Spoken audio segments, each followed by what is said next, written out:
सताती है मुझको यादें मेरे बचपन की, ए जिंदगी मैं फिर से किताबों वाले वही बसते चाहता हूँ, बसते चाहता हूँ। उस अधूरे होमवर्क से उपजे खौफ से, होमवर्क का डर होता था मगर आज वो डर झेलने के लिए तैयार है कि उस अधूरे होमवर्क से उपजे खौफ से गुजरना चाहता हूँ। हाई स्कूल जाने के नाम से फिर से मैं डरना चाहता हूँ और अब नहीं सुहाते हैं मुझे बड़ी बड़ी कंपनियों के ये सलीकेदार कपड़े। मैं नर्सरी की उस निक्कर को धूल में भरना चाहता हूँ, मैं नर्सरी की उस निक्कर को धूल में भरना चाहता हूँ। तो कक्षा के साथियों के संग हंसना और डरना चाहता हूँ। ABCD वाली वही किताब में मैं फिर से पढ़ना चाहता हूँ। ये जिंदगी तेरी तमाम जिम्मेदारियां मैं खोना चाहता हूँ। स्कूल की उस बेंच पर कुछ पल पुनः सुकून से सोना चाहता हूँ। ये बड़े होना, पैसे कमाना सब फालतू फितूर है। मुझे स्कूल की वो उठक बैठक फिर से मंजूर है। वही सवाल, वही पहाड़े, वही बारखड़ी मांगता हूँ। मार साहब मैं आपसे फिर से वही वाली छड़ी मांगता हूँ और इस बड़े से ऑफिस के बड़े से कैबिन को यही कहना चाहता हूँ। उस छोटी सी कक्षा की छोटी सी बेंच पर मुर्गा बनकर रहना चाहता हूँ। तो फिर से छोड़ तहजीब वाली दुनिया वो बदतमीजी सोचना चाहता हूँ। छोड़ तहजीब वाली दुनिया वो बदतमीजी सोचना चाहता हूँ। हाँ मैं पास वाले टिफिन से पराठा फिर से खोसना चाहता हूँ। और बड़ी बड़ी कंपनियां डराती है हाथों के कीटाणु से, मगर मैं सच में अपनी शर्ट से फिर से नाक पोंछना चाहता हूँ। तो गुड मॉर्निंग छोड़, गुड मॉर्निंग सर, मैं फिर से वो बचपन वाला मार साहब नमस्ते चाहता हूँ। ये जिंदगी मैं फिर से स्कूल वाले वही रस्ते चाहता हूँ, रस्ते चाहता हूँ।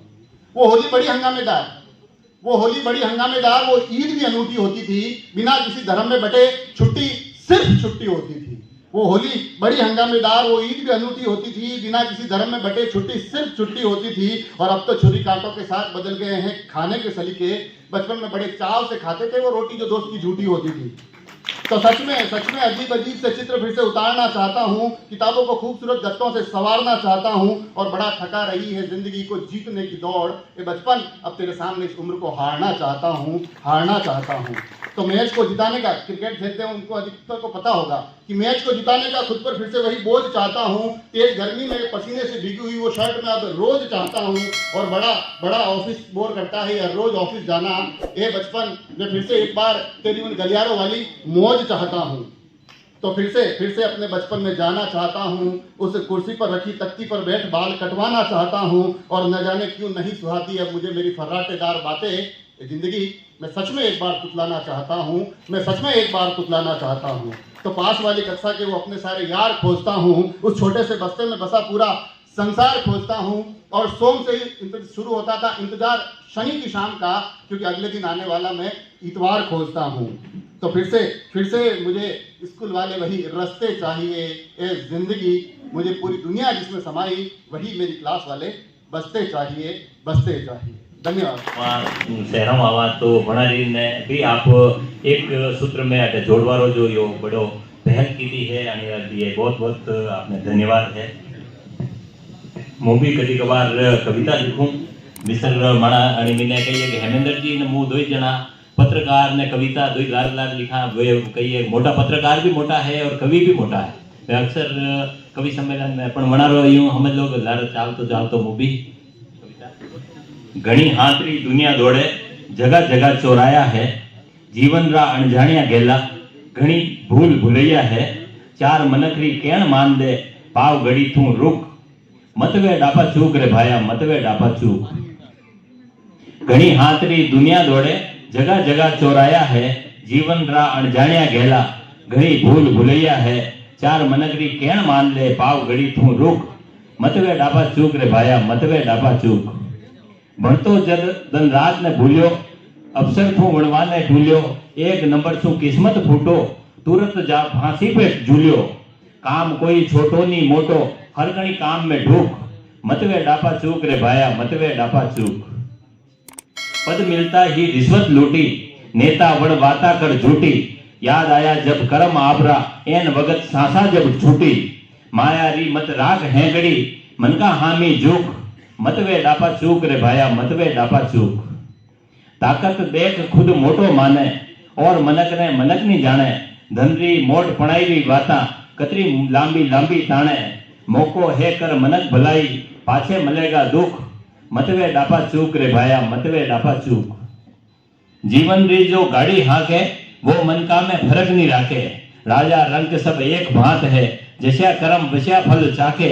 राम भजन रो मिलियो जो मौको यो मौको मत चूक मत कर डापा मत वे डापा चूक रे भाया मत वे डापा चूक तू वाता मोटी मोटी भागे पण माँ बाप री कदर नी राखे सकल देख ने नी बतलावे दिन रात वे थारो मुंडो ताके जो चावे तू सुरग देखनो तो चरणा में झुक मतवे डापा चूक रे भाया मतवे डापा चूक। बहुत बहुत धन्यवाद। ये मंच यहाँ की जो पहली अध्यक्षा बनी है श्रीमती नागदा जी, साथ में हमारे छोटे भाई वसीम खान जी, मेरे बड़े भाई और प्रदेश महासचिव लाल सिंह जी जाला साहब, पंकज जी गांगावत जो मेरे पिंडर से ही हैं, साथ में अजय पोरवाल जी, इन सब के साथ मैं ये मंच साझा कर रही हूँ। सर्वप्रथम मैं जो कमेटी आज बनी है जिनका शपथ ग्रहण समारोह था उन सबको बहुत बहुत बधाई देती हूँ कि आप लोगों ने पूरे मेवाड़ को एक छत के नीचे एकत्रित करके इतना बड़ा आयोजन किया है। और यह सबसे बड़ा सौभाग्य ये रहा कि हमारे राजस्थान के जननायक पूर्व मुख्यमंत्री महोदय अशोक जी गहलोत साहब ने आपको ये शपथ दिलाई। भाई वसीम खान इतना अच्छा बोल चुके हैं कि मेरे पास अब कुछ प्रोग्राम करो कोई भी जरूरत हो मेरे लायक। दूसरी बात की आपने भी मैडम ने भी वसीम खान जी ने बोल चुका, पत्रकारिता एक वो माध्यम है जिससे आम जन अपने आप को सुरक्षित फील करता है। सुगोड़ा विश्वविद्यालय के पूर्व अध्यक्ष वसीम खान जी, मार्बल रेजिडेंस के अध्यक्ष पंकज जी, वो सभी पत्रकार बंधु, इस शपथ ग्रहण समारोह के अवसर पर मेरी ओर से अध्यक्ष जी को उनकी कार्यकारिणी को बधाई देना चाहता हूं। जो पत्रकारिता की जो महन भूमिका है आपके द्वारा ही है। कहाँ का गरीब आदमी, किसान, मजदूर, वो आपके चाहे वो इलेक्ट्रिक मीडिया हो, प्रिंट मीडिया हो, उसकी तरफ देखता है। आपकी न्यूज़ जो आप लिखते हो, पढ़ते हो, बनाते हो, वो गाँव के हर आदमी तक पहुंचता है। और सरकार की कौन सी योजना चल रही है, सरकार की योजना से क्या लाभ मिलने वाला है, सारी चीज़ें जो आपके माध्यम से होती है, चाहे वो शिक्षा के क्षेत्र में हो, अन्य किसी क्षेत्र में हो, वो आपके द्वारा ही उस गांव डाणी तक पहुंचाई जाती है।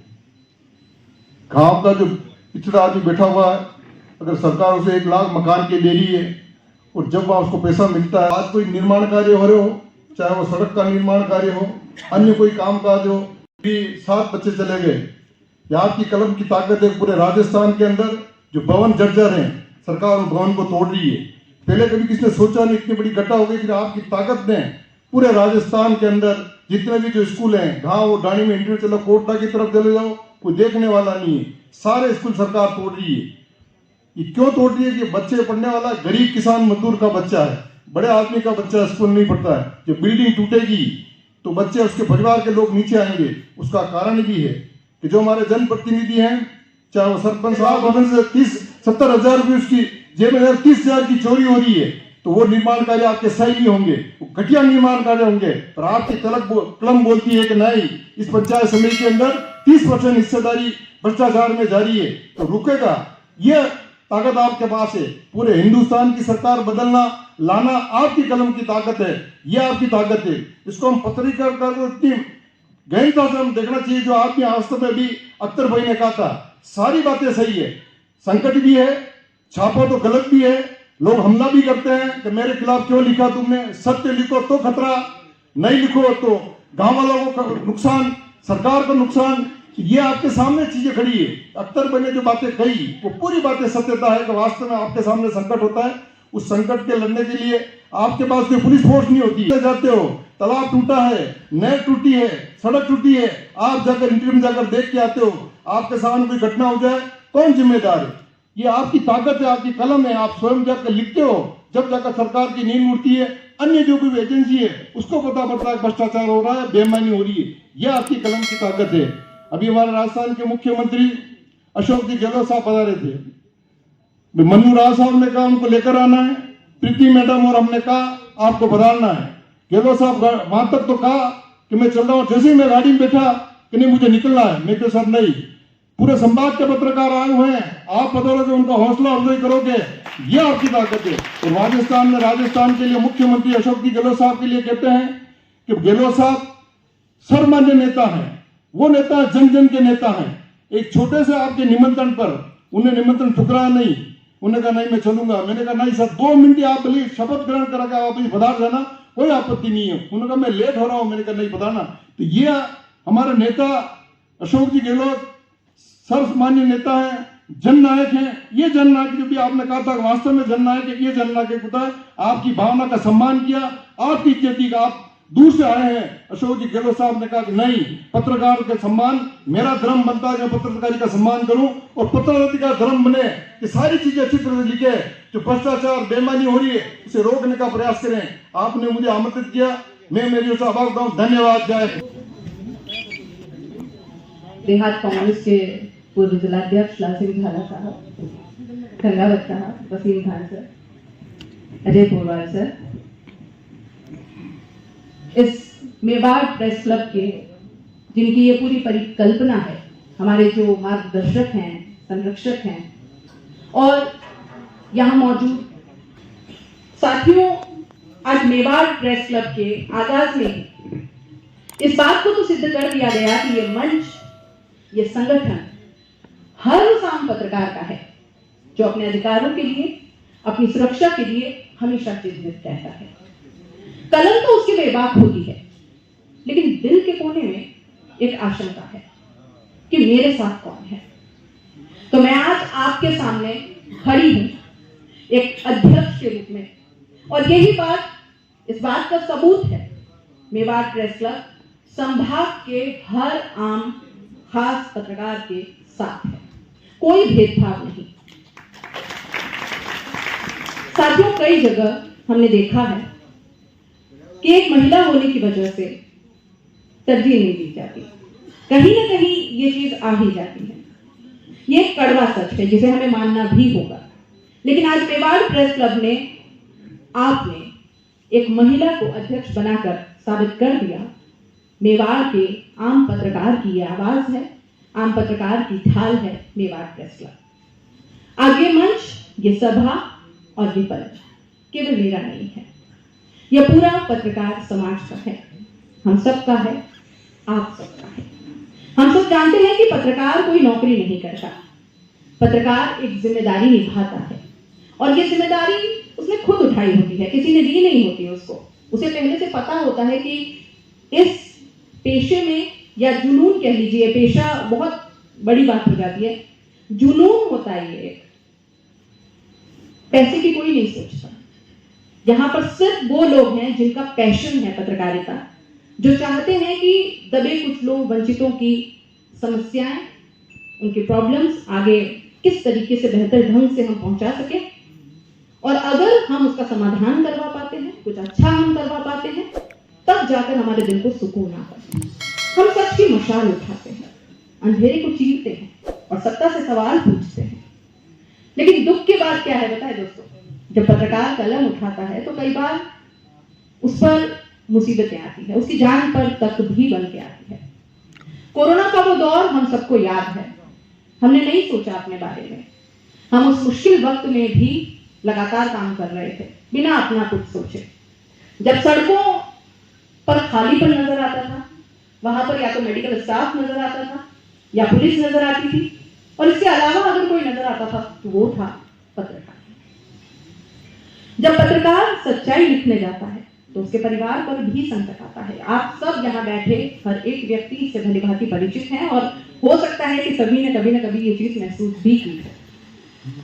पत्रकार जब लड़ाई लड़ता है तब उसे अकेला छोड़ दिया जाता है। क्या ये स्वीकार्य है? क्या इस बात को हम स्वीकार कर सकते हैं?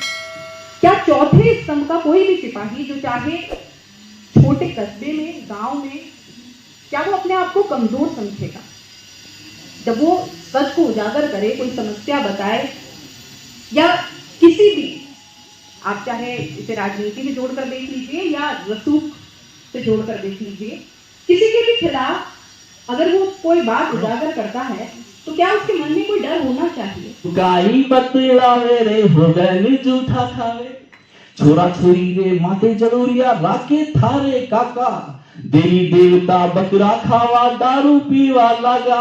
अरे देवरा रो भोपो के वे कुकड़ो चढ़ा जो मारो राम रखवालो मने जाने अरजू मारी माने तू काई बतलावे रे हो गए जूठा खाने। तालियों मजा नहीं आता यार, तालियां मजा नहीं रहा।